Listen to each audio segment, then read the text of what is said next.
The Browns, they're putrid. They're the worst team in the NFL. The season, the 2024 season is over.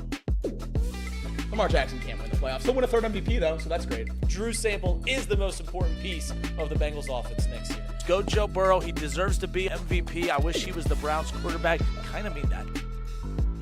If you're looking for the most reactionary, silly, and unserious show on the internet, then you're home. Live from Hamilton, Ohio, it's Off the Bench by Chatterbox Sports on 1410 ESPN Radio. All right, good morning, everybody, and welcome in Off the Bench, presented by United Dairy Farmers. Justin Kinner, Elliot Rearing, Jacob Tissett, Casey McAllister with you here on a Thursday. Happy to be with you guys here today. Plenty to get into. I know that Elliot has a lot to say about his Bearcats. Not a good day to be a Bearcat fan, Elliot, just based on the messages you sent last night. Things not good in Bearcat land, it seems. No, I would say this is rock bottom. I thought there was rock bottom 4 different points throughout the course of this season. We've reached a new rock bottom. So we'll just keep digging that hole. $10 million is what it takes to get out of it, but will they be able to pony up? But you were right, though, and we know that's the biggest thing. I was, but that's a victory lap for another day. Yeah, I'll save it for next year, I guess. I'll wait once they suck next year too. Man, I miss the days of dodgeball, let me tell you. Things were much simpler back during the dodgeball days, but it seemed like that was actually the fix. But we'll get into that. A lot of clips from the postgame. Wes Miller trying to decipher what the hell happened. The players trying to decipher it. Elliot's trying to decipher it. The fans are. We'll get to that coming up in a moment. A lot of stuff happened in the NFL yesterday. Some extensions that aren't Bengals related might be Bengals related. How can some of these extensions that happened yesterday to some key position groups that the Bengals are looking to extend as well, how much of an impact can those moves have on the Bengals' ongoing negotiations? And then just some surprise moves from teams yesterday. There's a lot more guys that are available that I did not think would be available this offseason. That makes things kind of interesting. So we'll get to all that, but before we do that, let's get it to Elliot for Elliot's headlines. Score updates, breaking news, local and national headlines, whatever's going on in the world of sports, Elliot has you covered. Off the Bench brings you Elliot's headlines. Don't do it. He did it. See, Elliot was right, but I was also right about the Bearcats, so I will be taking that victory lap. All right, that's fair. Let's start with Xavier. Xavier, they took care of business. Xavier can win games. They took care of business against Butler last night, 91-78, the final score. Zach Fremantle, 24 points, 8 boards. Conwell, 21 more points. Conwell's last 3 games combined, he has 63 points, 13 of 20 from beyond the arc. So Ryan Conwell's starting to pick it up too. Next game, Saturday, against Providence. Got to win it, but I think they will win it, given the fact of they're playing really good basketball. The Bearcats, they lost again, 54-49. Team shot 11% from beyond the arc, 45% at the free throw line. Dylan Mitchell, thank you to you, 0 for 4 at the foul line. 0 for 4. 0 for 4. Uncontested. From 10 feet away. Uncontested. 0 for 4. Day-Day at home. Day-Day was the leading scorer on senior night. Day-Day was the leading scorer with 12 seasons on the brink in March. Day-Day was the leading scorer with 12. But we're not talking about rebounds. We're not talking about free throws. We're talking about effort. We're talking about effort. We're not talking about made shots. We're not talking about winning the tip-off. We're talking about effort. No effort in the month of March with your season on the line. On senior day. Wearing red. Sellout fan base. Cheering you on. Dead. Season's dead. 4th-ranked Tennessee, they fell on the road last night to Ole Miss, 78-76. Volunteers had a good shot at the buzzer, but missed it. 14th-ranked Louisville, they blew out California, 85-68, first-year coach. 12th-ranked Wisconsin gets another win, this time against Minnesota, 74-67. UConn, how about UConn? They get a home win against 20th-ranked Marquette, 72-66. Oklahoma, they upset 15th-ranked Missouri, 96-84. That's going to piss off some bubble teams. 9th-ranked Texas Tech, they crushed Colorado 91-75. 5th-ranked Florida, they walked into Tuscaloosa and beat 7th-ranked Alabama 99-94. They did. Yeah, not a great game at all. I felt like I was watching the Bearcats most of the time. Alabama got out-rebounded by 20, shot under 50% from the line. It was absolutely abysmal. Alabama's the leading scoring team in the nation, leading rebounding team in the nation. Didn't show last night. Mark Sears eats his way to 30 points, so he's still on a roll, but Alabama, if you know much about college basketball, I would say if you had to pick a month to play your worst basketball of the year, March would probably be a bad month to pick. They have 5 conference losses. They've now lost 4 of the last 5. But you guys knew this was going to happen. They play It's absolute gauntlet. Absolutely. So I mean, it's. I do think Saturday is going to tell us a lot about whether or not this team can win a championship. So Yep. So far, we've seen them lose to Auburn and Florida, and some other teams that we think are in that echelon. I think Alabama is definitely good enough to make a Final Four, but we know the jump from that to winning a championship is pretty significant. So I want to see if they can compete on Saturday after back-to-back tough losses. Have they all been top 25 losses? Ole Miss was top 25 when they beat us. So Okay. yes. 11th ranked Clemson. They get a road win against Boston College, 78-69. Just checking the box score there. Victor Locken, 11 points, 13 rebounds. Aziz had 7 last night, and he's 7'9".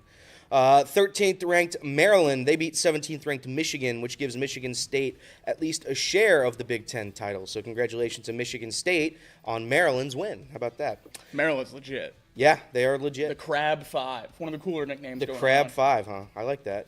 The NBA. Let's move on to the NBA. The Clippers, they win against the Pistons. Shout out to Jimmy, 123-115. James Harden dropped 50 points, a 50-burger last night for the first time in a Clippers uniform. Good for him.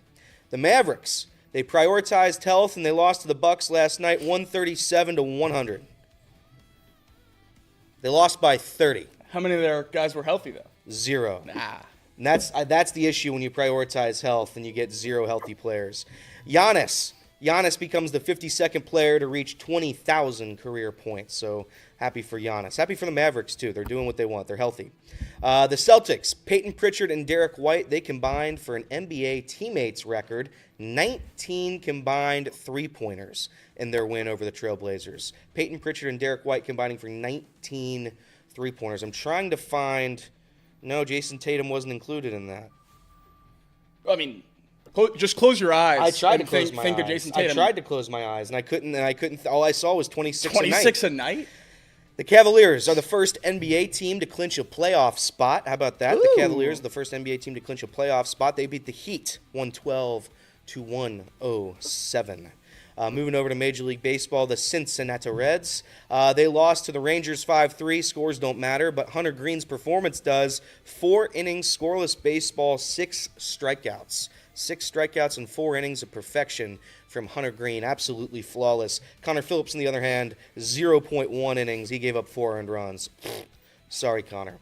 And moving over to the NFL, some notable NFL news. We'll start with the Seahawks. They are now hearing offers for wide receiver DK Metcalf. So it looks like DK Metcalf will not be a Seattle Seahawk next season. Asking price is a first-round pick and a third-round pick. The Chargers are the leading team when it comes to interest as of now. Yeah.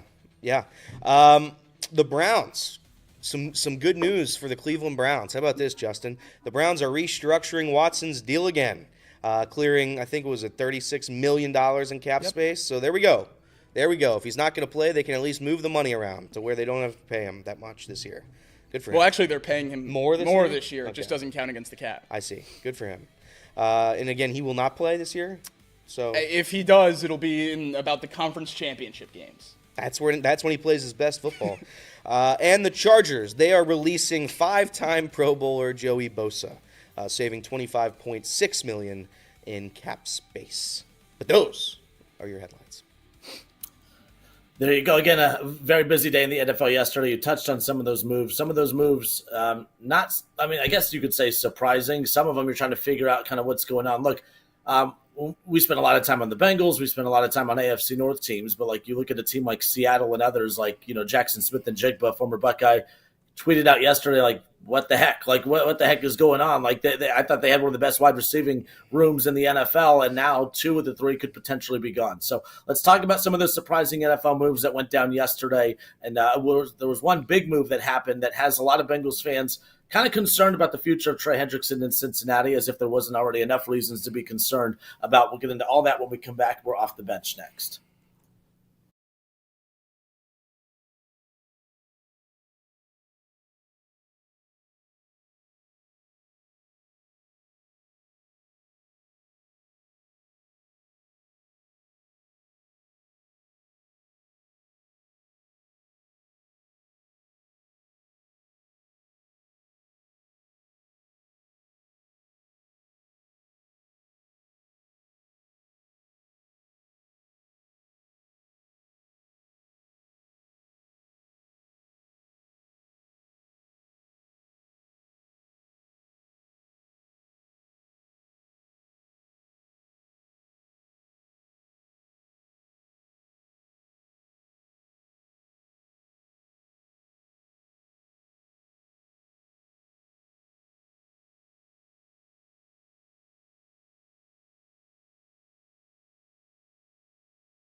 During headlines, you guys touched on it. The Seattle Seahawks asking for a first and a third round pick for wide receiver DK Metcalf. That was according to the Athletics. Dana Rossini. Metcalf also wants a new contract worth at least $30 million a year. You mentioned, Jacob, that the Chargers, one of the teams that are the favorites to kind of be in on that. A first and a third for DK Metcalf. First of all, I mean, is that a lot? I mean, you're going to give up a first round and a third round pick to get a receiver to also pay him $30 million. Obviously, that comes with adding talent, no doubt. But like, is a first and a third a lot for a DK Metcalf, in your opinion? I don't even know if I'd call it a lot as I'd call it delusional. Yeah. I mean, there's 0% chance someone's giving up a first and a third round pick for DK Metcalf. The only way that would make sense with what he's done production-wise in the NFL would be if he's under contract for, say, 2 or 3 years at a $22 to $25 million number from a couple of years ago, where you feel like you're getting a bargain for the talent you have there. But his cap number this year is up above about $35 million.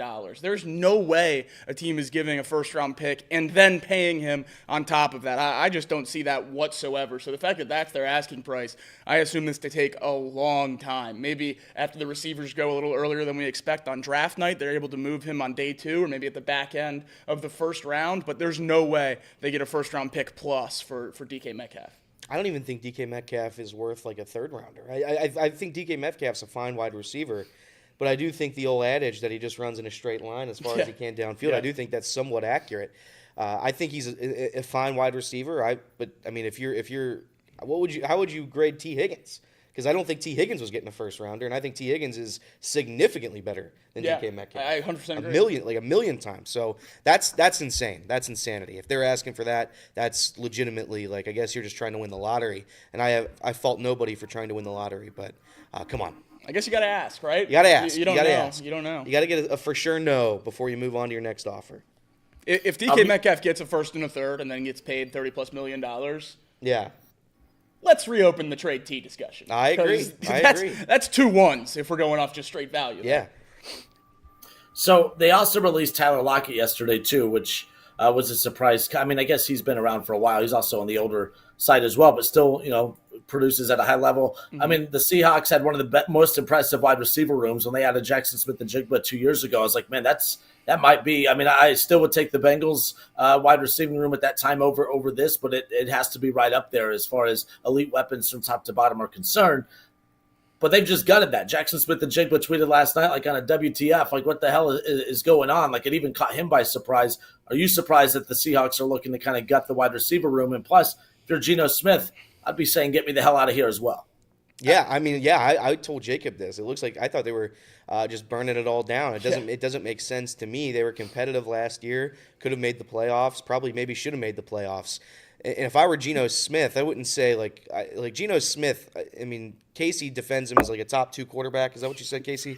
And then outside of that, like I don't think there's many people that regard him as that valuable of a quarterback. I think he's a fine, serviceable top 15 quarterback, but nothing more than that. I wouldn't want to leave if I was Geno because I wouldn't want to risk not playing football anymore.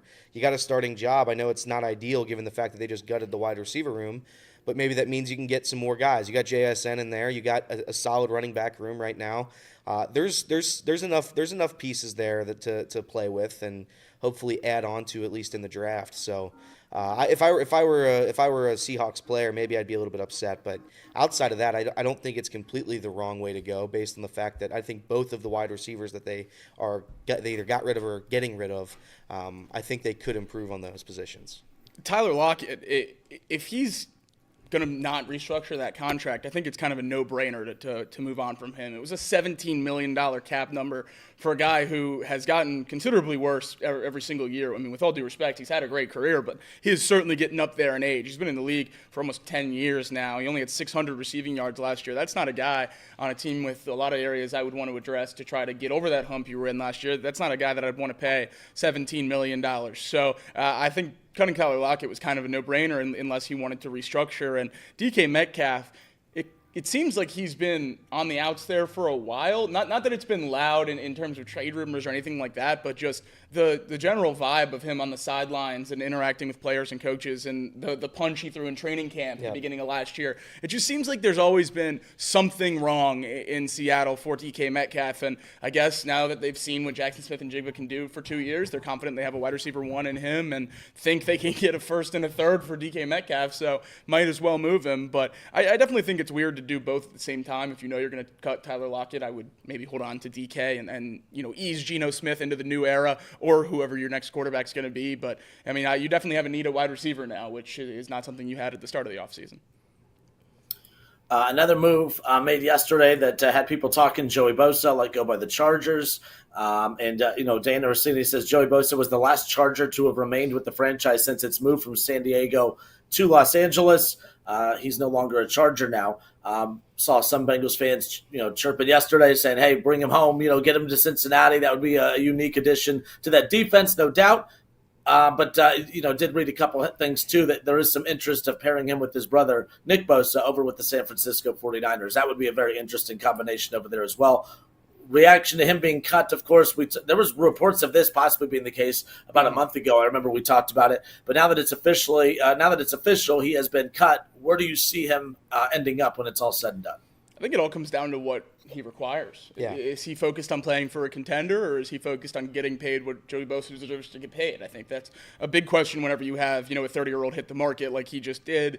You have to ask that yourself. He's a guy that hasn't won before. He hasn't won a playoff game, so maybe he is itching to, play for a competitor. And certainly the 49ers would fall into that category. But we talked about yesterday how much of a hell they're in cap-wise. Are they willing to go out and spend money on, a short-term deal for an aging edge rusher when that's already a strength of the team and you have to address a lot of other holes? I don't necessarily know, but I certainly think Joey Bosa has a lot left in the tank. We're talking about a guy who had 5 sacks this year, 6.5 sacks the year before. This is a guy who's been productive off the edge for, again, almost a decade. So I think he's a really good player, and he's going to fit in somewhere well. I hope he goes to a contender because I think that's where he can make the most impact. If he's going to go be an every down edge rusher at some low-level team and get paid $25 million, that's great and that's fine. But I would certainly like to see him rotate in and out, kind of elongate that career playing next to some better players. I think it'd be good for him, and certainly would be more fun to watch because he's a special player, and if he can elongate that career a little bit, get some more numbers, it could be a fun conversation to have at the end of his career.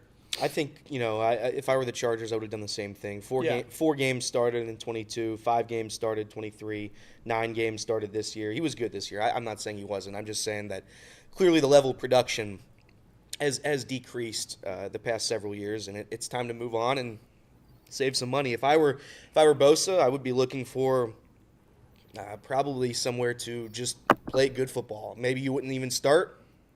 You're rotating in and out. That's fine, like what Jacob just said. But I would have no interest in trying to get back to premier money. Yeah. I'm not. If somebody's calling me and it's like a border, if the Raiders are coming to calling, I'm probably not going to the Raiders. I'm going to stick with a team that has a chance to win a Super Bowl. And I think he has value. Like if the Bengals were to sign him, I'd be very, very, very excited. And I would talk him into being a 16-game, 17-game starter. For sure. And he'd be a very welcomed talent here. But it's, I think he's getting older, and that position's so taxing on the body. So it makes sense. It makes sense why the Chargers did it. They're also trying to figure out how to bring Khalil Mack back. Yeah. So, moving that money around, trying to extend some guys. Obviously, we talked about them with DK and even potentially T. Higgins months ago, and adding a wide receiver. So they're going to be in the market for some big money guys. You can't have that much tied up in a guy that's not producing. Yep. Yeah, last offseason for the Chargers, they leaned in, obviously bringing Harbaugh in, but they went all defense. Every move last year in the offseason was predicated around the defense, and the only offensive moves they made was the offensive names they moved off from. They didn't really they didn't make any aggressive moves to add anything to the offense, but they restructured a lot of contracts to keep Bosa, to keep Mack, and to keep a lot of their premier defensive players on that roster. It looks like they're going to be putting a little bit more emphasis on the offensive side of the ball because they made the playoffs. They were a pretty good team, defensive-centric, but you're not going to get anywhere to where you want to go just with the good defense. They have to add weapons on offense. This frees up money for them to go be aggressive. Maybe they are the ones that go and land a DK Metcalf. Elliot, you mentioned the Raiders. Max Crosby and the Raiders yesterday, of course. What an interesting timeline for Crosby and the Raiders. I mean, there was a brief stint where it appeared as if the Raiders could potentially move on from a Max Crosby at one point. And now not only are they not moving on from him, he is the highest paid quarterback in the NFL at this point, according to this report here. Max Crosby and the Raiders have agreed to a 3-year, $106.5 million extension that includes $91.5 million in fully guaranteed money, according to ESPN's Adam Schefter, highest paid non-quarterback in NFL history for the 4-time Pro Bowler. So there's the initial reaction to that, but it's also what comes with that is, oh, damn, that's the new benchmark. That's the new starting block for where Trey Hendrickson and company could be restarting their negotiations with the Cincinnati Bengals. Was this a problem for Trey Hendrickson and the Bengals yesterday, or was this a problem for the Bengals, I should say, yesterday when this news came out, in your opinion? Definitely a big win for Trey Hendrickson, but this affects the Bengals much more than just Trey Hendrickson. If you remember when Duke Tobin was talking about Jamar Chase, he didn't mention top-paid wide receiver. He mentioned top-paid non-quarterback, and that is no longer Justin Jefferson. That is now Max Crosby. So it affects the Jamar Chase contract as much as it affects the Trey Hendrickson contract. Now, if Trey Hendrickson is asking for $30 million a year, $30 million guaranteed in that contract, that $91.5 over 3 years, see ya, pal. I really enjoyed your time here. 17.5 sacks in the last 2 years was great. There's no way the Bengals are ponying up for that for an aging edge rusher who isn't a stellar run defender. So I wouldn't even say that they should pay that Max Crosby deal. Now, I don't think that would be what Trey Hendrickson's asking for. And if he is, fine. He led the NFL in sacks last year. I'm sure he can get it somewhere, but it wouldn't be in Cincinnati. So I would not imagine that's what Trey Hendrickson's asking for. I do think he wants his respect. I think he wants to be paid in that range, and I think he should be and will be by someone. If that's the Bengals, that's great. But everyone jumping on this saying that this is the outline for a Trey Hendrickson contract, I don't think that's necessarily the case, though it does certainly jump him a bracket or two. This is why you get deals done. Absolutely. This is why you get deals done early. This is why you get deals done last offseason. This is why you get deals done the season before that. This is why you do it, because right now the Bengals are going to be playing behind the 8 ball like they always are, and you have to then pay the price. And the price quite literally is 36 million, 400 million, doesn't matter. The amount of millions is irrelevant because you're going to have to pay more now that you continue to wait. And I understand that there's, I saw a couple reports out there that, and I think we talked about it yesterday, that Bengals players are hardballing the team, and that they're gonna give the Bengals front office a hard time, and they're gonna try to get as much money as they can. But they should do that. That's their job. They're trying to get as much money for themselves as humanly possible.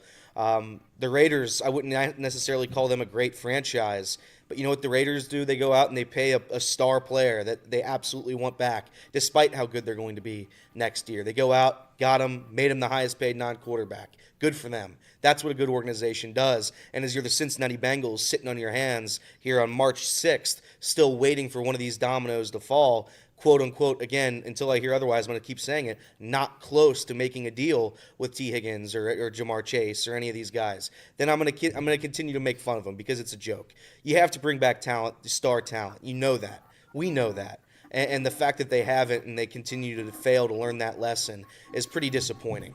And I think collectively, I saw on Bengals Twitter yesterday, it was a big freakout session. It's we're never going to do it. We're the Bengals, and it's going to be woe is me, and it's going to continue to be that until they finally make a move. Now, the only positive light here is I think they're trying to get deals done. I do think that they're just not getting them done, which is actions speak louder than words. Yeah, 1 second. It's like I feel good about what the Bengals are about to do because we spent a lot of time on yesterday's show basically saying, hey, they keep freeing up cap space. Obviously, the Sam Hubbard, news yesterday of the retirement, but also the fact that they had cut him right before to free up $10.5 million to add to the cap.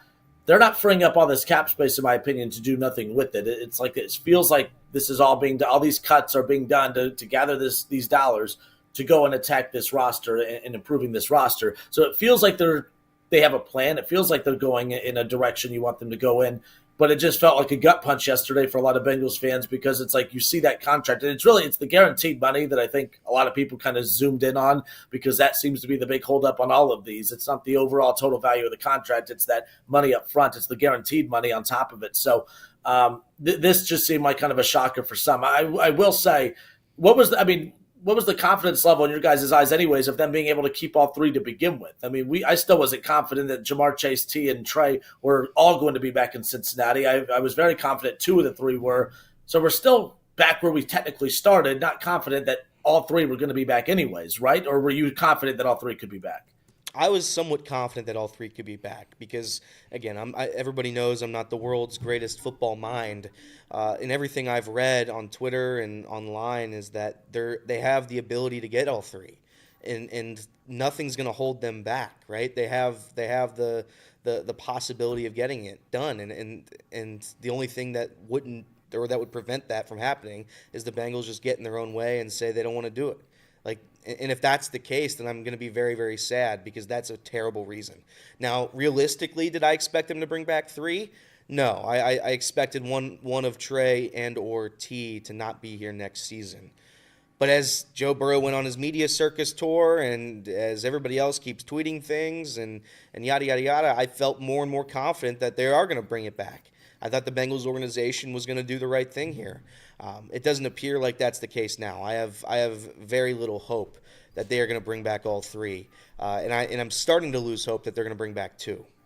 Yeah, I think I've said for a while now that I think T and Jamar are going to be done, and I still think absolutely those two guys are going to stay here long-term in Cincinnati. Trey Hendrickson, if that's the market for him, I don't want the Bengals to re-sign him, and that might sound crazy, but I don't want to pay Trey Hendrickson, $35 million, most of it guaranteed to play edge rusher and pretty much exclusively rush the passer here for the next 2 or 3 years as he continues to age. I know the last 2 years were phenomenal, and he's a great player, and I absolutely want him back in Cincinnati, but if that's the market for him, he's not the same player Max Crosby is. He's not the same run defender Max Crosby is, and if he wants that money, someone else can pay him that after we, get their late first or early second round pick. So I think, no, I'm not very confident the Bengals are going to keep all three, but I also think that's the right move for them if the markets are going the way I think they're going.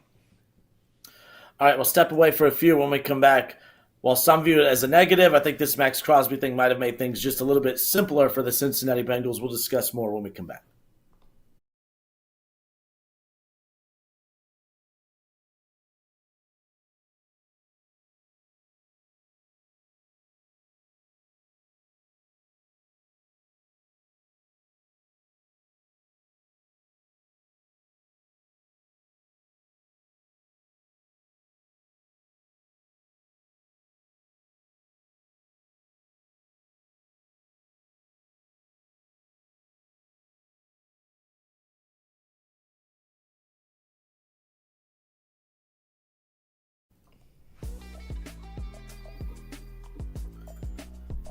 So yesterday when this Max Crosby thing happened, Jacob, I know you sent something in the chat and just said, love you, Trey, but see ya.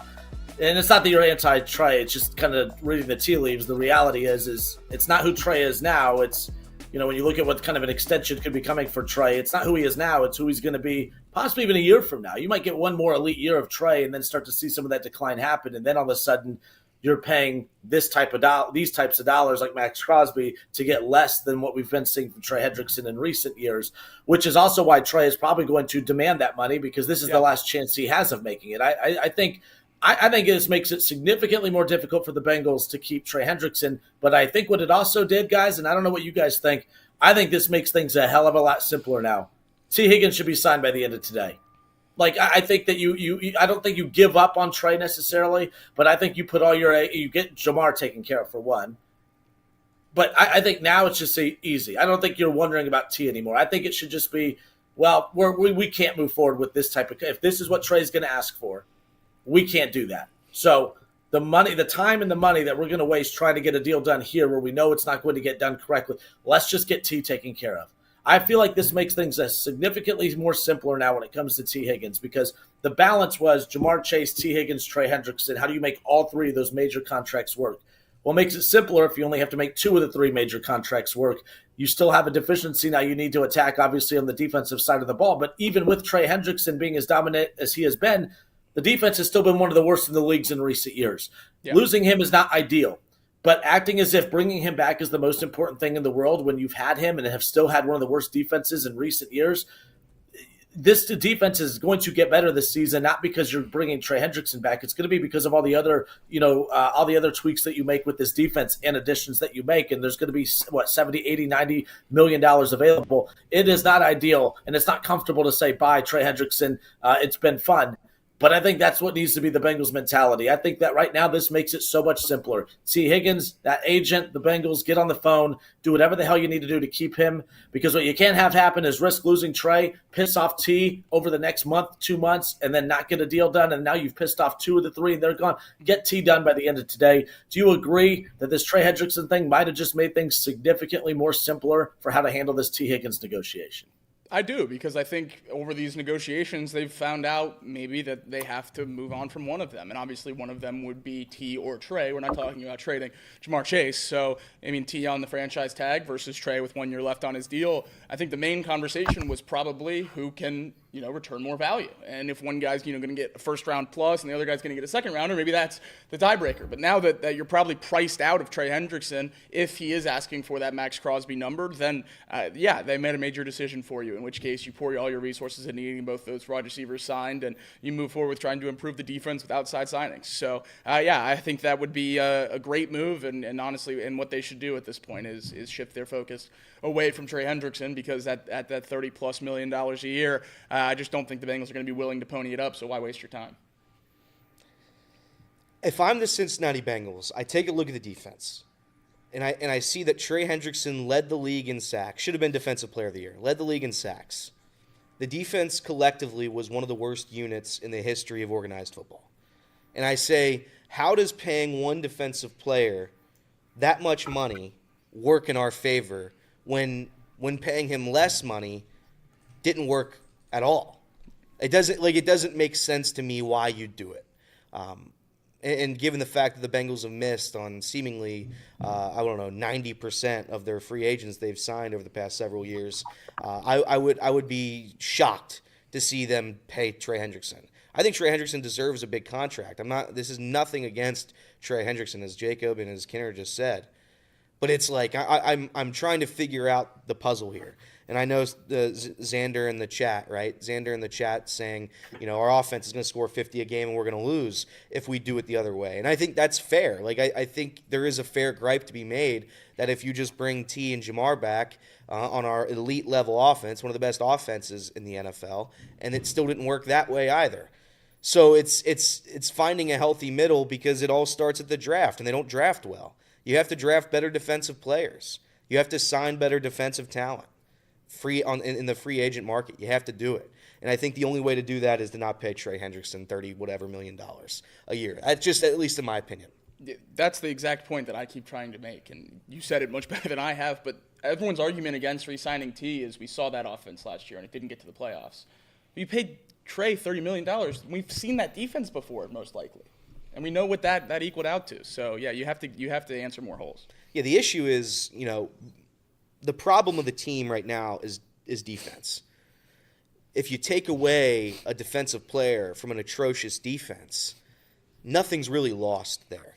If I take a good player away from our good offense, it's going to make the offense worse, which then is going to make the team worse. That's the camp that I've always been in. I love Trey Hendrickson. If they can get him done for a reasonable deal, I'm hoping that he knows that he's not going to be the highest paid edge rusher in football. I'm hoping he knows that. And if he does, maybe we can get it done. But if not, I'm okay to let him walk. I'm just okay with it. And hopefully we get better in the draft. Hopefully we sign somebody in free agency that can be at least serviceable and won't have a phantom illness, allegedly. Yeah, and that's the thing, too, what these conversations lead to now. Well, we don't need Trey Hendrickson. Well, you need Trey Hendrickson. You need a lot. You need a lot. But that's the thing, too, is like signing Trey Hendrickson to that $33, $34, $35 million contract. Okay, that's great.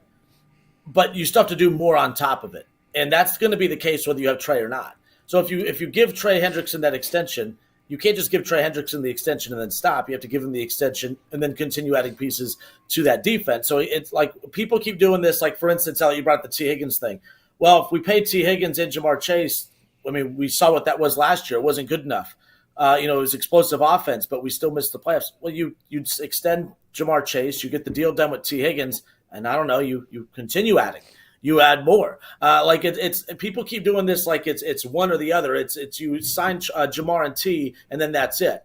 Or no, you sign Jamar T and you keep adding, and that's the same thing with Trey Hendrickson. Even if you give him that extension, you got to keep adding. If you don't get the extension done with him, you have to keep improving this defense. $70, $80, $90 million in cap space. with Trey or not, this defense should be significantly better next year. It should have significantly better talent on it next year, whether it be through the draft and free agency. That's a lot of money that they freed up. It's going to go somewhere on this roster. It's not just going to go to those extensions. It's going to be to bolster this roster in some capacity. So, and you've said it, this defense doesn't have to be top 10. It doesn't have to be elite. It just has to be average. With Trey and no other pieces, it's been bad in the last 2 years. Without Trey, more money freed up.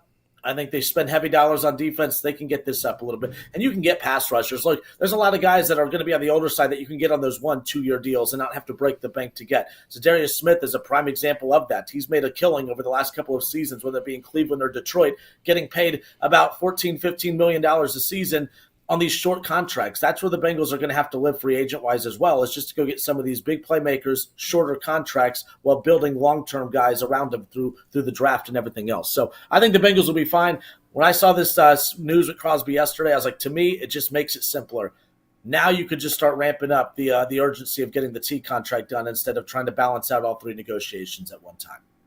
Yeah, I absolutely agree. I think they made your decision for you, maybe in the rest of the NFL. I also think T's value has gone down with the wide receiver releases and trade markets that we've talked about. I mean, DK being on the market and Tyler Lockett now being a free agent, along with Chris Godwin not getting tagged and all those guys that we've talked about. Surprise wide receivers being available. We've talked about T. Higgins' value being so high because he was so distantly the best and really the only option. He's still distantly the best, but there's a lot of other cheaper options out there. I don't know that he's quite as much of a need for those teams that we were talking about targeting him as he was before. So that can help the Bengals as well. I thought T's value took a major hit over the last couple of days. I can't find it. I saw it on Twitter. There was like a long list of all the wide receivers that are available. Now, to be fair to T is better than pretty much every name that's on this list. No question. But if you're an organization that's out there, if I can get two of these very, very good wide receivers for the price of what I would have to pay T. Higgins, I'm going to go the two wide receiver route to fill some of that production at half, at the same cost or less than the cost without the long-term, obviously commitment to. But even Deebo Samuel going to Washington was a team that I thought would be big spenders to get T. Higgins if they needed to. I don't think that's going to be the case now. They don't need to go break the bank to go get a T. Higgins. Deebo and Terry McLaurin, that's a nice 1-2 punch, and they're probably going to add another wide receiver in that mix as well. Washington is probably not going to be in the T. Higgins sweepstakes at this point. There's the Patriots, yes, but the Patriots can also look at Devontae Adams. They could look at, obviously, a Tyler Lockett. They could obviously look at, a DK Metcalf. There's a long list of really good wide receivers. Godwin, as you mentioned, there's a long list of wide receivers now that there's no desperate team out there that's going to give up a lot to get T. Higgins or spend a lot to get T. Higgins if they don't have to at this point. So we'll see what happens. I'm hoping that the Bengals are able to. If you're not gonna bring back T. Higgins again, I can be okay with it. I really can. I can be okay with it when we bring back Trey instead. If that's the decision they're going to go, I have a hard time believing that's the case. Again, I've said it all week. Last week, I said it the week before that. I'll say it until the sun burns out. When he switched agents to have Jamar's agent, I firmly believe that was a teamwork deal to get them both a deal to stay in Cincinnati. I 100% believe that. So I think it's a better than not chance that T is here next year. If T is not here, I want a wide receiver drafted. And then I do want, a Christian Kirk. If we get Tyler Lockett, I wouldn't be upset, right? If we can get some sort of talent there, I'm okay with losing T. Higgins. We don't have anyone on the roster right now that can play wide receiver too. No one. 0 people. So, and you said this in the chat too, Jacob, but yeah, Dana Rossini about 3 hours ago tweeted out that multiple teams have contacted the Bengals about the availability of T. Higgins after they placed the franchise tag on him earlier this week. They've been told that the receiver remains unavailable as the Bengals continue to pursue a long-term deal. So that is getting out, that teams are reaching out, and that the Bengals are saying, nope, he's not available. So it's good to hear that they're not even entertaining trade ideas right now, that they are like, no, he's not available. We're working on a contract extension.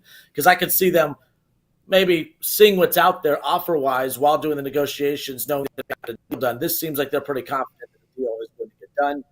We'll see what happens. Casey, what's your confidence level on the Trey Hendrickson thing after what we saw yesterday with Max Crosby? It's pretty low. It's pretty low. I mean, those numbers are just wild. Even if they got to the number, they were like, all right, we'll give him 35 a year. The $90 million guaranteed, which is all money that they have to have basically up front. that's just not happening. The Bengals will not do that for Trey Hendrickson. They would probably guarantee that first year after this extension and then nothing more. So this was a real gut punch, in my opinion, for the hope of Trey Hendrickson staying here. Maybe he will accept a deal where he gets this first year guaranteed and maybe partially next year covered, but I don't see how you could possibly go through with that deal if you're Trey Hendrickson, knowing that you could probably get a similar contract or, at least $60 million guaranteed. There's just no way the Bengals would do that, though. So I feel I have never felt more unconfident in Trey. But with what Jacob said, the receiver market, it just keeps getting better. And that means that T. Higgins' stock keeps coming down further and further. And if DK gets traded for a first and a third, that just means the market for T is probably in that similar range. It's going to be a first-round receiver.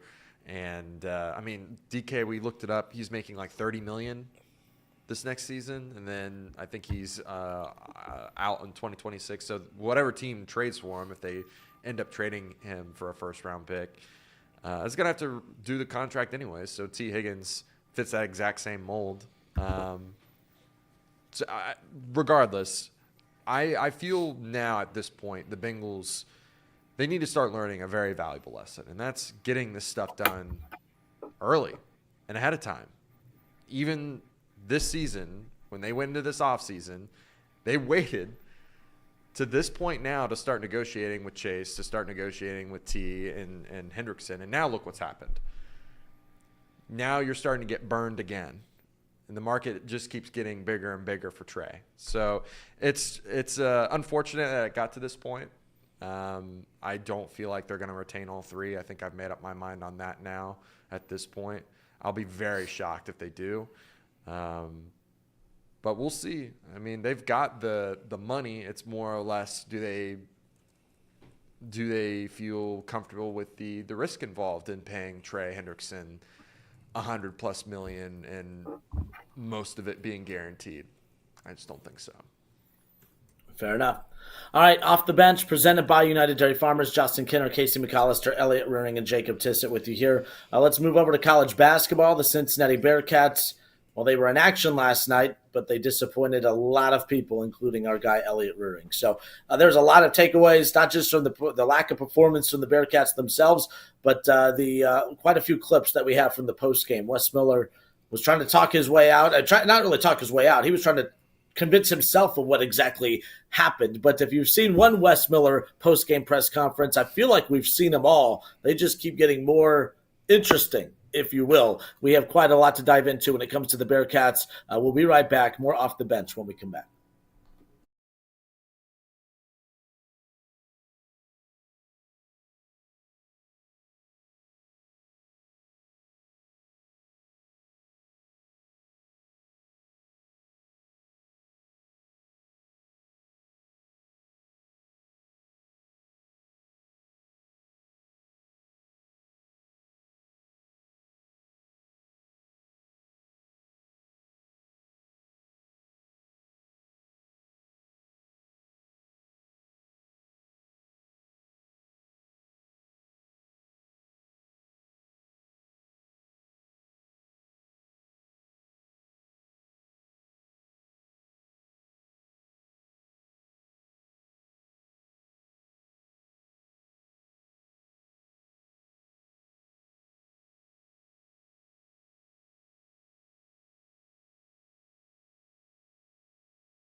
All right, and we are back. You know, we've had a lot of fights on this show. I've thrown helmets. I've dropped F-bombs. You know, Elliot smirking away. Well, Jacob must have talked back during the break because I think Elliot punched him. I can't see my screen right now, but apparently Jacob has a bloody nose. And that's what he's attaining to right now. He's trying to get that under control. What is going on in the studio? I punched him. Listen, he looked at me a bad way, and I punched him square in the nose.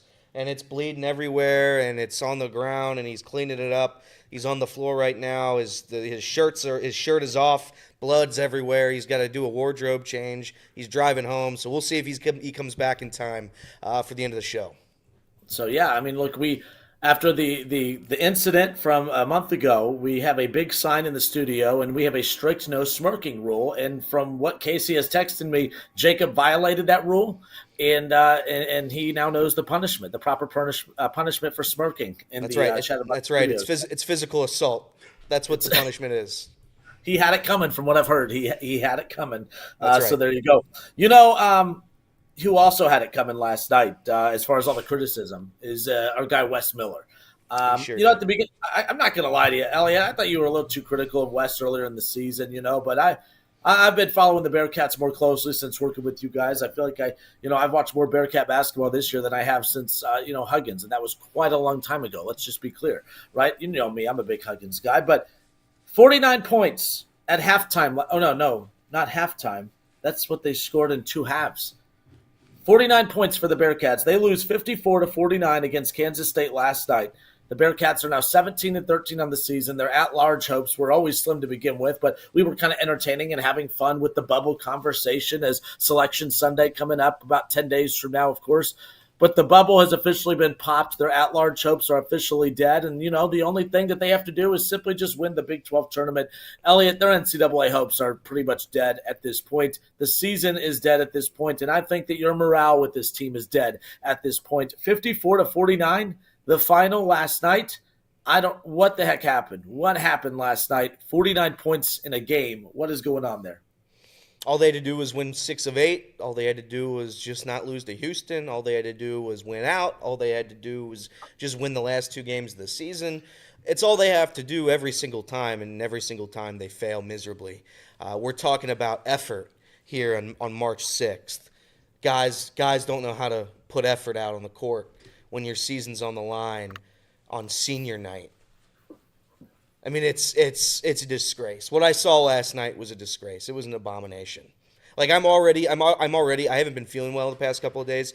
It made me sicker than that. Like it's absolutely disgusting what I've watched. How far this team has fallen.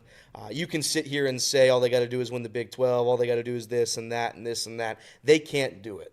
I promise you, whatever your expectations, whatever your dreams of the Cincinnati Bearcats basketball team is or was, they will not accomplish them.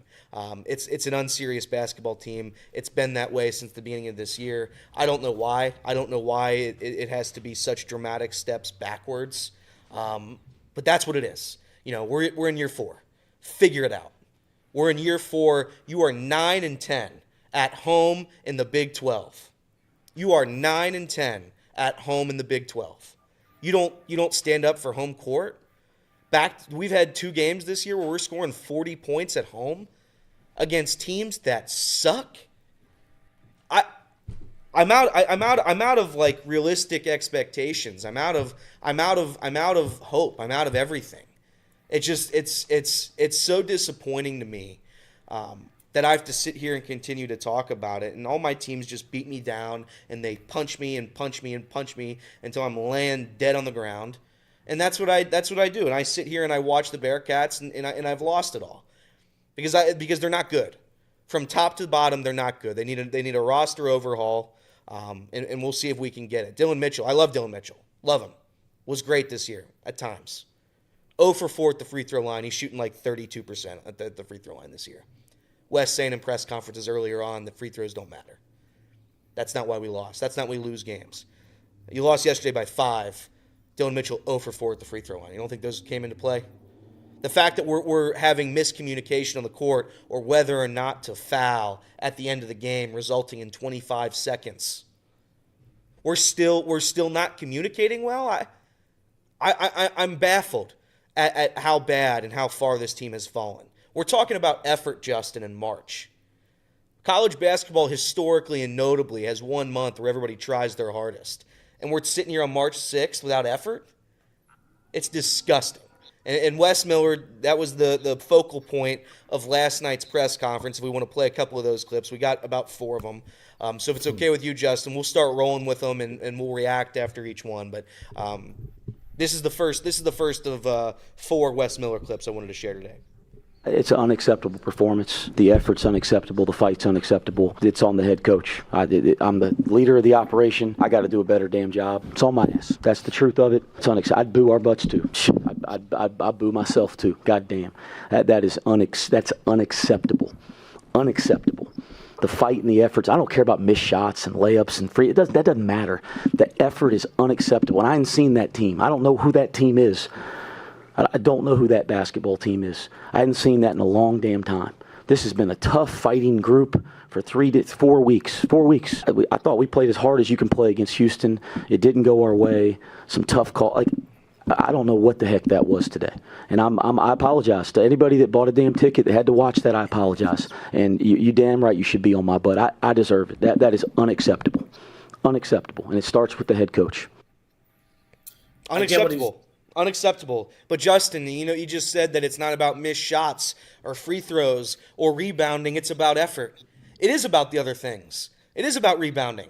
You have a 7-foot center who can't grab a rebound. You got shooters on this team that can't shoot a basketball. We shot 48% at the free throw line.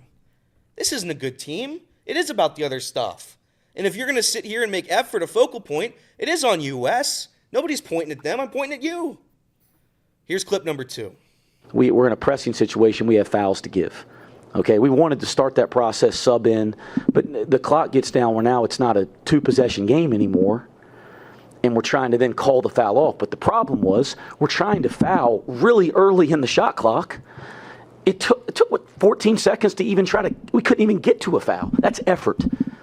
You're yelling foul. We have a signal for it and a communication word for it. That's effort. They just kept banging it around the horn. We can't even get to foul a guy, to take a foul. And we practiced that for 10 minutes 2 days ago, how to foul.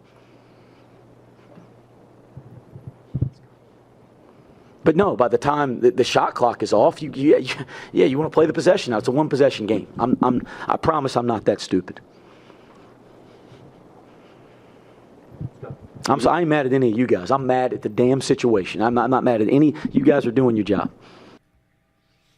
Wow, he worked on it for 10 minutes, huh? 10 minutes? I think Wes is a likable guy. These press conferences, I throw him away. At some point, a coach is just going to be – they have their coach act when you're at a press conference. We saw it with David Bell. You saw it with Marvin Lewis. You're seeing it right now with Wes Miller. And all 3 of those coaches have one thing in common. When you lose, it's frustrating to watch them talk. So I'm not going to get on Wes Miller for this. What I'm going to get on Wes Miller for is that we're at year 4 and we haven't done anything positive. We have no positives. Justin, what would be the he's like 8-47 in quad 1 games since taking over. He's 9-10 at home in the Big 12 since taking over. At no point during his 4 years has he been close to the bubble. No point. You can sit here and talk to yourself about how they were close to a bubble this year. They were not. They were not. So I'm asking you, Justin, as an outsider, somebody who doesn't watch the Bearcats a whole lot, what reason would I bring him back? Well, for right now, I think basketball is becoming less forgivable, less patient, I should say, because college football takes a little bit. When you take over a program, you need at least 2 years to kind of get some of your guys in there. Even though the portal does exist, the portal still has not proven to be a bulletproof way to build a roster to quickly turn things around. I know Colorado's done an okay job, but they haven't really. They don't really have anything to show for it. No conference titles, no playoff appearances or anything like that from a football perspective. Basketball, you could turn things around pretty quickly. And this is a Bearcat program that has not made the NCAA tournament since 2019. I believe that was the last year, of course, for Cronin. That's right. The fascinating part about Cincinnati is the fact that the 2 previous coaches that they had were probably the 2 best coaches to fit both football and basketball in the transition into the Big 12. Like Fickell would have been a much better head coach to handle the transition for the Bearcats into the Big 12, and I think that Cronin would have been a way better coach to have in the transition for the Bearcats into the Big 12. But there's been a lot of changes, not just with coaches, but with the administration and the athletics department up top with the athletic director. There's been a lot of changes there. The thing I'm less patient for the basketball stuff because of the fact that, like, the Bearcat basketball program has been good for so long. They were winning big games even when they were in the American Conference. They should have had the least problem transitioning to the Big 12 than the football program. The football program, I understand why it's taken them time to kind of get adapted there. I'm not patient with Wes Miller in Cincinnati when it comes to the Big 12 because they've always been a very, very good basketball program as far as that's concerned. But right now, like, although we are being very critical of Wes Miller, I think he didn't throw his players under the bus, but he's not wrong. Like, there's a lot of things that players at this point of the season, like, he shouldn't have to be overemphasizing the importance of knowing the timing of when to foul and when not to foul. There needs to be more player accountability too. He's saying all the right things, but we don't want to hear the right things. We don't want to hear Wes Miller continue to say the same right things because they keep losing the same exact way every single time. So we're losing patience with that. I think right now there has to be some player accountability too. Players are getting paid. They're they're amateur professional athletes at this point. There has to be some accountability there as well. There's talent on the roster, but there's also an issue with the attitudes in that locker room too. Because the one thing I agree with Wes Miller on, it's March. This is the time of year. Like, I get it in late January into February. You've been playing for 2.5 months. You're beat up. You're exhausted. You're going to hit a lull. But hitting a lull in March, you're waiting till March to play some of your worst basketball. That doesn't make any sense. That's on the pride. That's on the energy. That's on the personalities and the effort of the players. I blame Wes Miller and the players. It can't just be all on one person. I think the players have a problem as well. This season cannot end soon enough for the Bearcats. Maybe they go on a miracle run, but I doubt it. I think it's on the players too. I don't give a pass to these guys. And the old adage that they're just kids, spare me.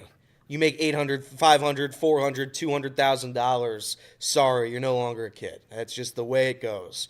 You're no longer a kid if I'm paying you $250,000 to not rebound the basketball. It's gone. It's done. Dan Skillings, where have you been? Nowhere. Nowhere has he been this year for the Bearcats. Nowhere.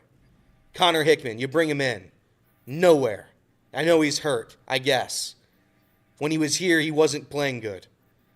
C.J. Frederick, where is he? Hurt again. I mean, Arrington Page and Tyler Betsy, as far as I'm concerned, they shouldn't even have a jersey because they don't contribute. Simas Lukosius shouldn't have a jersey, doesn't contribute. Why don't they contribute? I don't understand it. Wes Miller, sure, it's not all on Wes Miller, but Wes Miller brought them all in. Yeah, these are Wes's guys. This has been a mostly healthy season. A mostly healthy season regarding our star players, or at least what we thought were star players. Last year we were dealing with injuries. We were dealing with guys not being able to get cleared for waivers because the NCAA sucks. And there's maybe some excuse. I'll give him some excuse.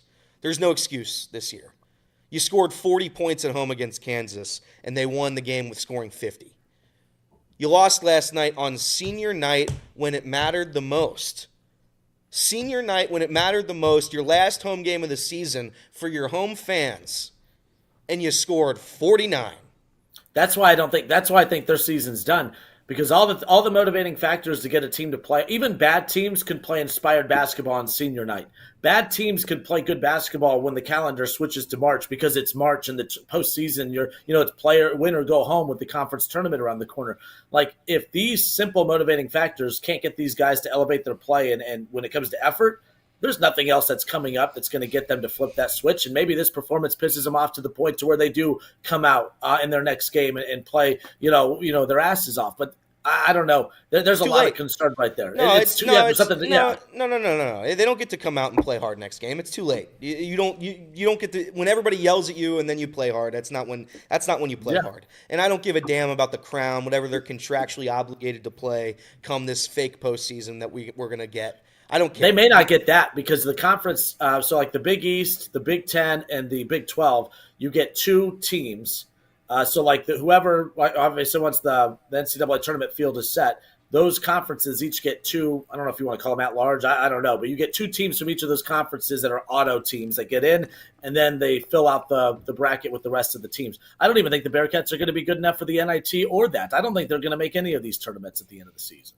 They shouldn't play in it. They've lost the right to play competitive basketball, in my opinion. If we're going to question our effort in March when it matters most on senior night in front of your home fans for your last home game, you're not gonna show up anyway, and it doesn't matter. These guys are gone, and we'll see how the lineup looks at some point next year. You're gonna get Sean Abayev, and I believe that's the only reason at this point why Wes has a case. That and $10 million. I don't know what he's done. We have two more clips. Justin, let's go to break real quick, and we'll come back with two more clips, yeah? Sounds like a plan. We'll be right back. More Off the Bench next.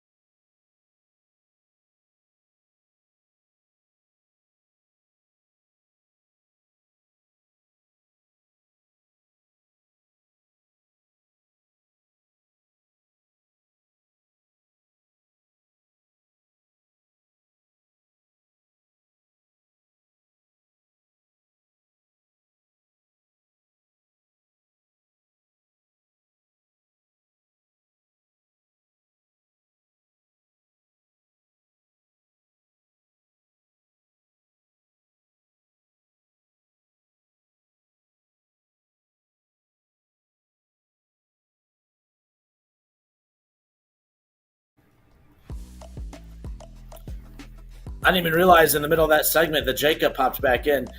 So I've heard about the legendary right hook of Elliot Rearing. Apparently, it's pretty strong.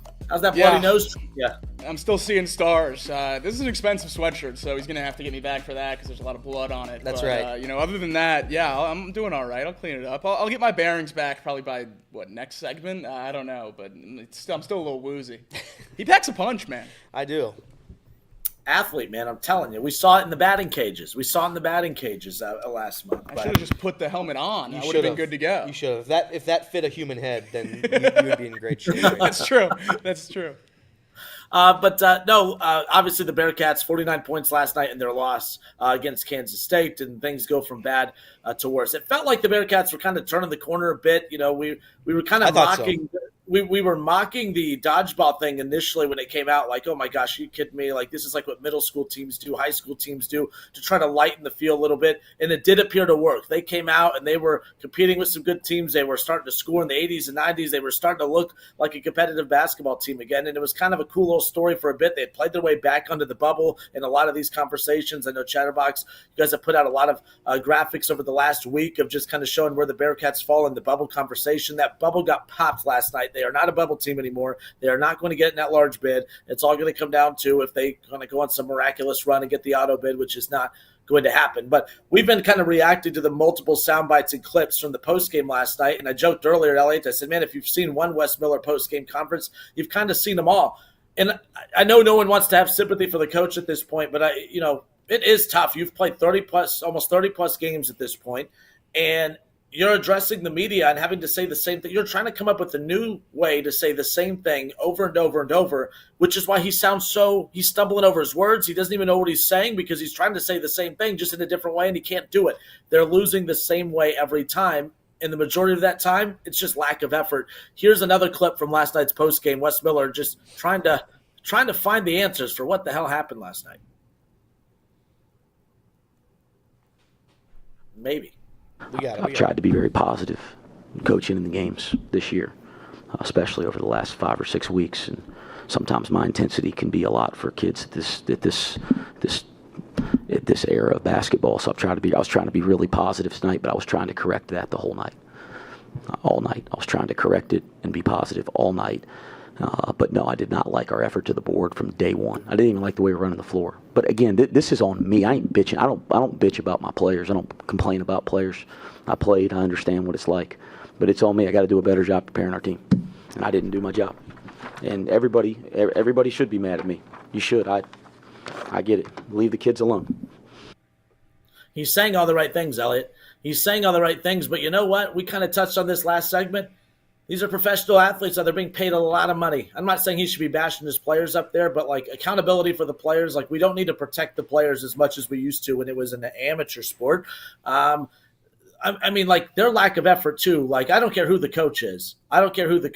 When they put that effort there last night, some of it, yes, is on the coach, but the players, man, that was bad last night. And like I said, I always feel bad for coaches because we've just had these unwritten rules where coaches don't throw their players into the bus, and obviously you probably shouldn't. But I do believe that there are times where you need to hold your athletes accountable a little bit in the media. We ripped Mick Cronin. By the way, Mick Cronin got ripped about 2 months ago. UCLA was playing very bad basketball. They were underachieving. They were not living up to the hype. And he went and did this press conference where he threw his players under the bus. He said that he is the only guy in that program doing his job. He shows up every day and does his job. He threw his coaches under the bus. He threw his players under the bus. And we were like, oh, my gosh, you just don't do that. Well, guess what? It worked because since then they've been a completely different animal. They're one of the better teams in the Big Ten. I'm looking forward to see what they do when we get to the NCAA tournament, of course, because Mick Cronin teams usually do real well, especially since getting to UCLA at this point. Wes Miller needs more of that in him. He's saying all the right things because that's what we are conditioned. We have conditioned coaches to do. But man, oh man, I think he needs to light into these players' asses a little bit. He said he could be a little fiery for this generation of players. Then those aren't good players. I think players need to have their ass ripped into sometimes when they're not having putting forth the effort that they should. Last night's one of those nights where Bob Huggins should have yelled at him. Mick Cronin should have yelled at him. Bob Knight, R.I.P. to the legend. He should come back and yell at him. Those guys needed yelled at last night. Effort was not there, and it was embarrassing. I've tried, and I've tried to be patient, and again, last night was probably the most visibly upset he's been at a press conference this season. I don't give him points for it, but this isn't a Wes Miller hate fest. Would I like them to change the direction of the program? Yeah, 4 years. It's time to go. I think Wes is a good human being, and for that I thank him for his service. I think he's brought an excitement level. He's gotten recruits that the university's never seen before. Like he's done an admirable job at bringing life back into UC basketball. He's done that. What he hasn't done is win games, and I can't look past that. We can't look at these press conferences and sit here and say after loss after loss after loss that I feel better going into next year because Sean Abayev's coming. At some point, the recruits don't matter. At some point, your recruits and your life and hashtag the movement and all of that nonsense that you're bringing here to Cincinnati, at some point, it does not matter if you don't win games. And they don't win any games. They're not good. And my guy Sean out there, he's been trying to tell me they're on the bubble. They're not on the bubble. There's no bubble. They haven't been on the bubble. They're not good enough to be on the bubble. They don't play consistent basketball. They don't try. The fact that we have to sit here and say they don't try is a joke. And that's on coaching, and there is something in college basketball where, some kids don't respond well to the Rick Pitino style coaching where he just yells at you and he makes you feel like you're worthless, but then he props you up when you're in your highest moment, right? Some kids don't respond to that. Some kids don't respond to the John Brannon. We're just going to run. We're going to run and we're going to treat this like high school basketball. And you have to manage egos. I thought Wes had been doing a solid job at that up until this year, where it seems like nobody's caring. And you can't it's never been even on the John Brannon teams, there was never an effort where the guys didn't care. They don't care right now. And he's the one saying that. That's not me saying it, he's saying it. They don't care. So how am I going to sit here and continue to ride with a guy where his whole team doesn't care? That's where I'm at. We've got one more Wes Miller clip. Was there anything leading up in the couple days prior that tipped you off this might be the case, or no? I mean, it's March, so come on, man. Like, I'm being a cheerleader. Like but it's I know there's nothing that made me think we wouldn't. Are you kidding me? We're playing for something. We're playing to try to make the NCAA tournament. Like to not give. Lose fine, but lose like that, no, man. So again, it starts with me. But no, I didn't see anything. I thought we'd come out spitting fire tonight. The way we looked on Saturday, again, I don't care about the results Saturday. We played our butts off on Saturday. We competed on Saturday. We didn't compete tonight. And again, don't blame it on kids. Blame it on the fucking head coach. Blame it on my butt. It's on me, man. I'm responsible. I'm the leader. I'm the adult in the room. And thank you, by the way, to Neil Meyer, Bearcat Journal, Scott Springer, Keegan Nickerson, Chad Brendel, everybody who had brought us Bearcat coverage for these post-game press conferences. Before I go, I just wanted to credit all them for this video and everything else. So thank you, guys. Thank you to Chatterbox Bearcats, who has suffered through this season longer than I would have probably, because it's honestly a joke. So shout out to Chuck, Houdini, everybody involved, Bearcat Bunch, everybody involved there. Nick, thank you guys for covering this team. But yeah, I mean, if he's going to sit there and blame it on him, then I agree with him. I'm just going to agree with him. So there's nothing else to say. I promise to everybody listening to the show, this is going to be my last Bearcat rant of the season. I didn't think we'd get to this point. I didn't think we'd get to a place lower than I thought was humanly possible. But we've gotten there. Last night was a disgrace to the sport, was a disgrace to the fans, was a disgrace to the city of Cincinnati, was a disgrace to probably everybody who's put on a Bearcat uniform. What that display was a joke. And I'm hoping that next year we're going to have some more effort. Because that's what we're questioning here is effort in March, which is an absolute abomination when you're talking about college basketball to not have effort in March. We got schools that you've never heard of putting effort out there with 5 wins on their season this year. 5 wins they've got for an entire basketball season, and they're going to try harder than the Cincinnati Bearcats did last night on senior night. Nah, that's not going to fly here. So I'm hoping next year it's evident that they won't fire him, because obviously firing him would be the end of Cunningham, because Cunningham can't just fire every coach and still have a job. I don't know the dynamic. Scott Satterfield, we'll see what he does. Can he win 6 games for the first time in his career? I don't know, because the University of Cincinnati is struggling right now. In terms of competing in the Big 12. And this is what we were talking about when we got in there. It's kind of a scary thing to jump from the American to the Big 12. And I think we've had conversations in here. Reed said it, Jacob said it, we've all said it, Casey said it, everybody's said it. You can compete in the American, you can compete there. When you get to the Big 12, guess what? It's a different type of battle.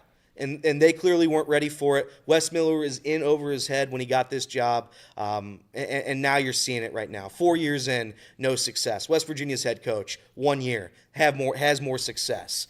Pat Kelsey at Louisville has the team ranked, first year. There are guys who are able to do it in 1 year. Kenner, you said it last segment that sometimes you need time, and I'll give you some time. Half a decade is not the time you need. It is not to compete. We're talking about winning 9 to 10 games in the conference. Gets you in. And I would say pretty safely gets you in. And we're not even close. It's a joke. No, I mean, and like I said earlier, you imagine the difference for football and basketball. A few of your previous coaches, and technically Cronin was 2 coaches ago, obviously, because Brandon was the next guy up after Cronin left when Brandon was coming from NKU. But yeah, Cronin leading the Bearcats into the Big 12 era would have been a smoother transition. I do think that's why Houston was a force when they were in the American as well. Cincinnati was a very good American Conference team. Obviously, Wichita and the other teams that were very good in the American. But I think that the one thing that's helped Houston was the stability of keeping that coaching staff intact from the American into the Big 12. They didn't have to restructure everything. It was just that stability that kind of helped them along the way. There's not a lot of stability with the Bearcats right now, obviously, and I think that's going to be the biggest problem. I think it makes it worse, too, because you see how good Houston's doing. We could say how tough it is to move to the Big 12, but when one of your biggest rivals from the American Conference also makes that transition to the Big 12 and they don't miss a beat, that also makes things look even worse in Cincinnati. Yeah, I mean, I don't know how else to say it. You can be a good team in the American because the rest of the teams suck. No disrespect, but I'm not going to talk nicely about the University of Tulane. I'm just not going to do it. They can compete in the American and the MAC and whatever other conference that we've got going on. We can compete in the SWAC and whatever and everything else. In the Big 12, this is where people come to play. Houston was able to do it, right? I think UCF has struggled. I think UCF I'd still take UCF. Hell. I mean, we're not going to win either. At least they can look semi-comparable. They look somewhat competent when they play basketball. We just disappear for games on end. God, it's frustrating. When you're playing teams like Tulane and USF every week, yeah, it's easy to win games. When you're playing I don't know who's in there, Marshall now? And no disrespect to every university there, but come on. You can't compare the University of Cincinnati to Wichita State. It's not the same thing. But somehow the Bearcats have to be lumped in because that's the only way they can win. It's the only way they can win. All right, well, let's talk about something positive in Cincinnati. We got to see the debut, the spring training debut, that is, at least, of Chase Burns, Major League Baseball's number 26 prospect, and then, of course, the Reds' number 1 prospect in their farm system. But we got to see him just 1 inning of work yesterday, but it was an impressive inning of work. We'll talk about that. Hunter Green looked like he bounced back at his most impressive outing of spring. Let's talk about something positive when it comes to Cincinnati, the Reds, that is. We'll be right back. We'll even let Jacob talk. More off the bench when we come back.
We are back. Spring training talk. Everyone's favorite. I was excited for yesterday to see Chase Burns. I think anytime, whether it's spring training, whether it's minor league baseball, once we get to the season, whether it's obviously on the Reds, doesn't matter when you get to see the debut of some of these guys who are coming into baseball with a lot of hype around them. Obviously it can be scary sometimes because when there's a lot of hype and they don't live up to the hype right away so early on, you start to, casual fans like me will panic right away, right? But no, yesterday was pretty cool. Chase Burns only got an inning of work, but he maximized that inning of work. Take a look. This is just a couple of the highlights that the Reds posted on their X account. Check out Chase Burns in action yesterday. Jacob, a lot of positive takeaways from his performance yesterday. Your reaction when we watched some of his highlights from yesterday? It's everything you want to see in a debut of a guy you took in the first round. I'm not going to act like I know what every pitching metric means, but the guys that do know what they mean tell me that they all looked really good yesterday, and that's awesome to hear. And, to see him out there just throwing multiple, triple-digit pitches, not missing a beat from college in terms of velocity and movement, that's awesome because it's a big jump in spring training, especially right away when you go from playing college ball just a few months ago to immediately playing professional baseball. And he's not getting that time, right away to dip his toe in the minor leagues. He's going out there and playing with the big league club in spring training. So it's great to see him missing a beat. And I think last night might have changed the tune a little bit, where you were saying yesterday, the only way we see Chase Burns is a worst case scenario where we have injuries riddling the lineup. If he's as good as he looked last night, he might force that issue and get his way up into the rotation at some point this season. That was about as exciting as you can have in spring training. This is the kind of stuff that I think you put a little bit more weight on than, an Austin Hayes 2-home run game or Ellie hitting 600, a guy's first outing with the major league club and putting out some pretty impressive numbers. I think that's what spring training is for, and that's one of the most exciting things you can possibly see. 3 strikeouts, hitting triple digits, 1 inning, didn't allow a run, did give up a walk. I'm very excited. I'm very optimistic that Chase Burns is going to be here in Cincinnati soon. I agree with Kinner. I don't think it'll be this year. I'd have a hard time believing that. But obviously it's possible, and you can't say no to it given the fact that injuries riddle the Reds every single season. So that's a massive takeaway. Good for Chase Burns, looking great yesterday. I'm hoping to see more of him this spring, and I'm hoping to see at least, again, ERA doesn't matter. We know this. I'm hoping just to see him look comfortable out there, look like he's confident, have a little bit of swagger, have a little bit of fun. That's what I'm looking for. That's all I'm looking for a kid that we just drafted. Yeah, the Reds are in a position now, and I said this, a Pirates fan got mad at me yesterday because I said the only reason Paul Skeens was forced up there was because they were bad. Look, the Pirates aren't a great organization. I'm not going to act like the Reds are a great organization, but the Reds are in a much better situation right now than where the Pirates were a year ago. The Pirates didn't have a lot of depth to begin with up and down that roster. The Reds aren't the deepest team in baseball, but they're also not in a position when you look at the guys they have in that rotation and you look at the guys they have just in their pitching staff as a whole, it's not like they're, oh my gosh, they see Chase Burns yesterday and like, we have to find a way. We have to get him called up here. We have to get. Right now, they're in a very good situation because they don't have to get him called up. They don't have to fast forward the process as far as that goes. We talked about, the fact that Nick Lodolo and Hunter Green and Andrew Abbott and some of the other top arms in the Reds system. And right now, currently, the rotation for some of these guys all got like 40 games, not innings, 40 outings of work before they initially got called up to the Major League roster. Not saying that we have to wait 40 outings before Burns is called up, but at the same time, the Reds are in a good position. They're going to go out. We hope, we expect them to. They were built to compete. We're going to get to watch a team go out there and compete with the Cy Young caliber pitcher in Hunter Green, a high, pitcher with high expectations in Nick Lodolo. Nick Martinez, we're expecting a lot of things out of. You go and trade for Brady Singer in the offseason. The Reds are going to get a lot of contributions from their pitching staff. It's kind of just relaxing knowing that they have these animals in the system that are just be coming up through the coming up with all these expectations. Like, these guys are big time that are coming up, and Burns is one of those. I just like that we don't feel like they have to force them up. When the Reds got Hunter Green, I was impatient. I just wanted them to hurry up and fast track him so we can get him called up because the Reds didn't have a lot of options. They have options right now. I don't want to see them fast forward this and risk setting him back a rung or two. So we'll see what happens. But yeah, I was very happy with what we saw yesterday from him as far as that goes. Good for the Reds. I'm hoping that they're able to draft well. They didn't draft well in the 2010s. So I'm hoping this new age, the 2020 and beyond, I hope this new group of guys can succeed in the league, and I'm hoping they can contribute at least for the Reds in the short time we have Terry Francona.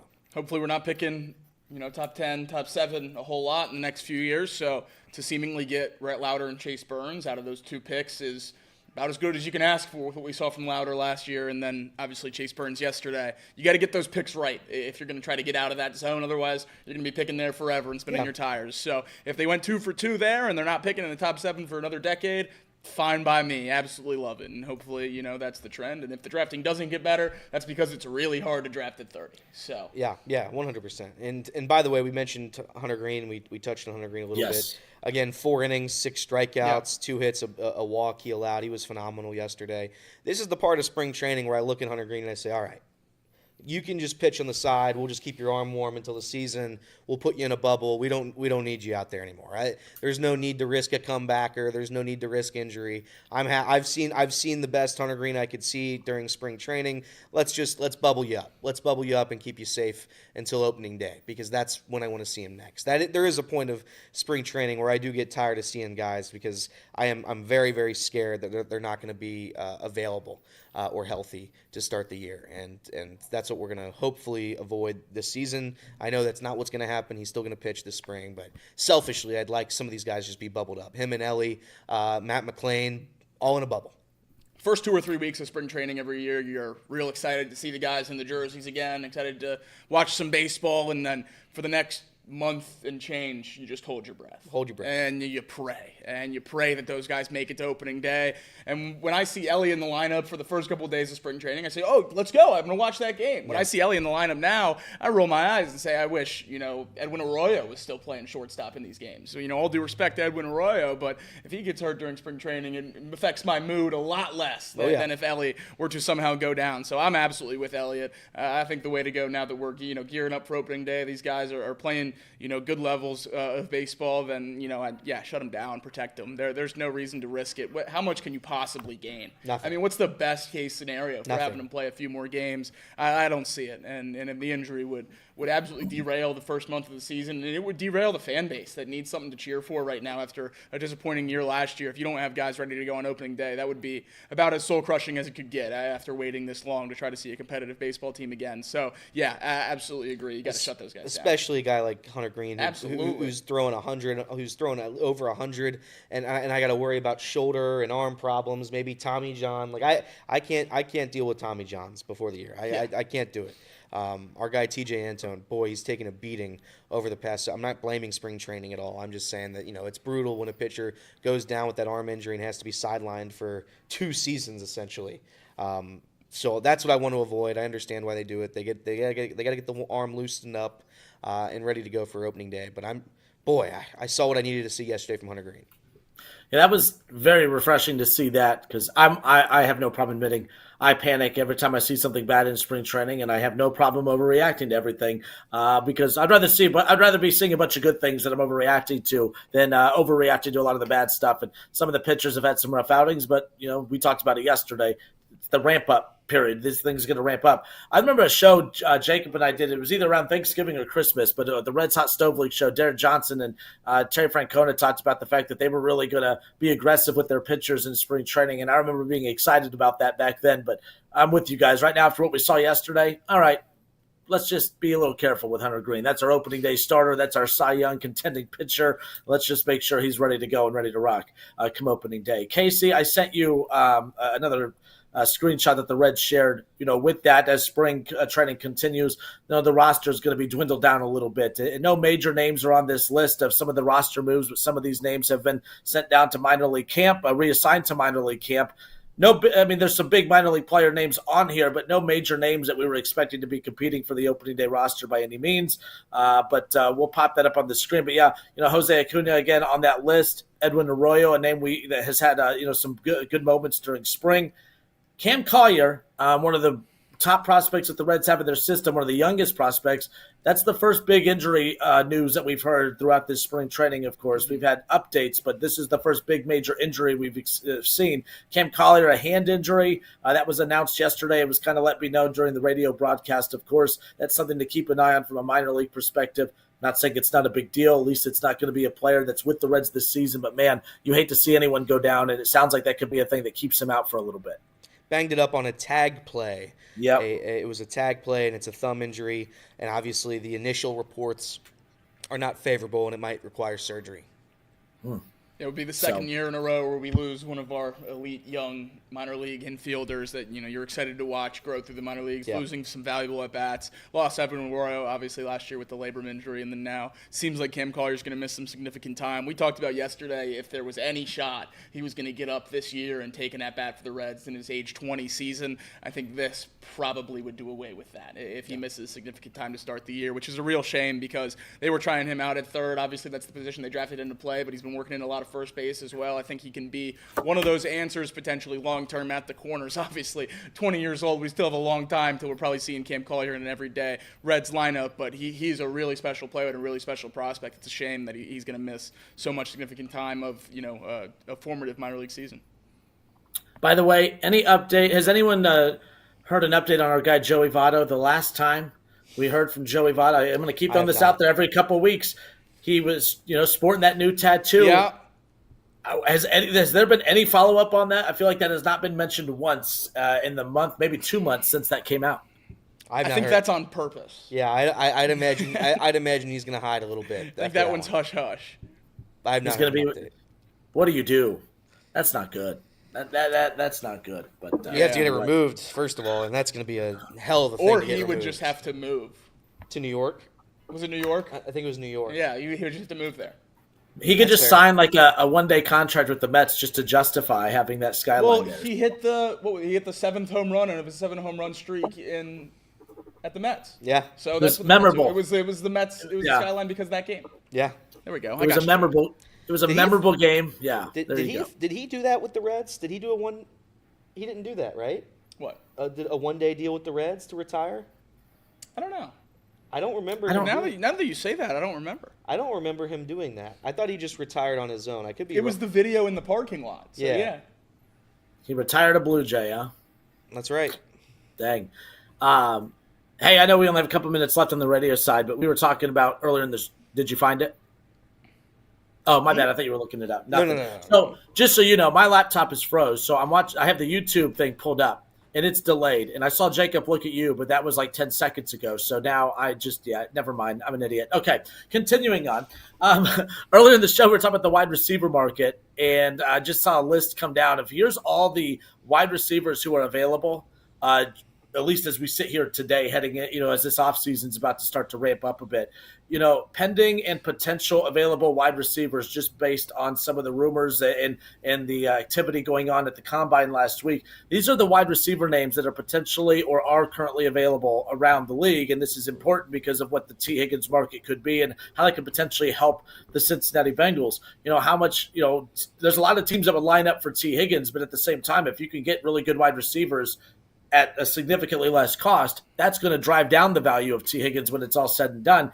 Some of these names on this list: Devontae Adams, Keenan Allen, Hollywood Brown, Brandon Cooks, Amari Cooper, Stephon Diggs, Chris Godwin, Tyreek Hill, DeAndre Hopkins, Christian Kirk, Cooper Kupp, Tyler Lockett, DK Metcalf, George Pickens, Demarcus Robinson, Darius Slayton, Brandon Ayuk's on here. Some of these names obviously currently still with their teams, but based on a lot of rumors that have circulated as of late, that you never know what's going to happen when we get into the full-on free agency period, a lot of big-name wide receivers could potentially be available. That's going to bode well for Cincinnati when it comes to the T. Higgins conversation. Yeah, the main reason why we didn't think T. Higgins was going to come back to Cincinnati throughout the regular season, throughout last offseason, was because we thought the need for him with a lackluster wide receiver draft class and a lackluster wide receiver free agent class was going to be through the roof. And every team that could and needed a wide receiver was going to offer him $32, $33, $34 million.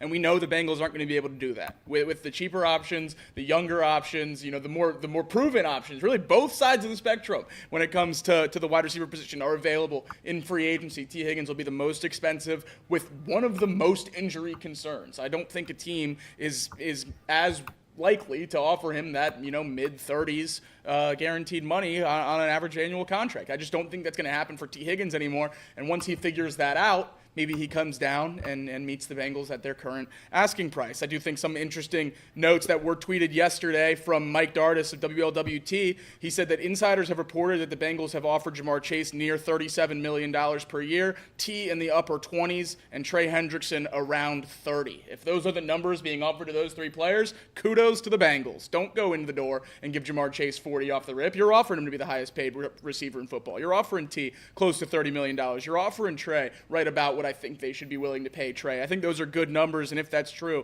I think the Bengals are trending in the right direction in terms of getting this stuff done. We have to remember that this is a negotiation. We talked about that a lot when players leave Cincinnati, when players don't come to Cincinnati in free agency. We say both sides have to agree to it. It doesn't matter, if the front office wants them here and they don't like the contract, they won't come. Or if the player wants to come and the front office won't meet their demands, that won't happen. It's the same with these extensions. You have to find a middle ground. The Bengals aren't just going to say whatever Jamar wants, Jamar gets, and I know a lot of fans would like them to do that. That's not a good model for an organization. So it seems like things are trending in the right direction. We have to remember that it is March, and there's a long, long way until week one. I think everything that's come out, except for the Max Crosby extension, has been very, very positive for the Bengals throughout this offseason so far. I'm hoping that they can get something done soon, because I think we're all just waiting at least for one piece of Bengals good news. I know that you've mentioned that there's been good news around the league. I'd like Bengals to have some sort of positive to at least take away and okay, we're in this now. We can do this. Yeah. So I'd like that first domino to fall. I don't know when that would be. Hopefully within the next couple of weeks we get to see it. I think T. Higgins will be signed before free agency. That's fair. That's my guess. And that begins on Wednesday at 4 p.m. So I think we might have to thug it out through the weekend. Yeah. But I think early next week it could happen. All right, real quick, breaking news, not really breaking news, but an update out of college football. Oregon and Dan Lanning have agreed to a 6-year contract extension, averaging nearly $11 million per year. The new deal increases his annual pay by $2 million and makes him a top 5 paid head coach in college football. Your guy Dan Lanning getting paid, Jacob. Big game Dan Lanning, lost twice to Washington when he had a chance to make the playoff, beat Ohio State by finding a loophole in the rule book they did away with, and then got ran out of the Rose Bowl. So kudos to Dan Lanning, good contract for Oregon. Hopefully Nike keeps giving high schoolers free shoes so you can keep getting players. There you go. There you have it. You heard it here first. That's just so funny. They offered, Naeem offered, the corner from Alabama, the state of Alabama, custom slides. I know. His own shoes for an 18-year-old, never played a snap. I like that. But he's going there to play football. Another piece of news regarding a college team. This is regarding the Xavier Musketeers. DePaul, Your new team? Team? That's right, I guess. Mm-hmm. DePaul moved up 8 spots in the net after its road win over Providence last night. That's 143 down to 135. Xavier's win over DePaul in Chicago becomes a quad 2 victory for now at least. Xavier moves to 8-1 in quad 2, so another resume builder after winning last night.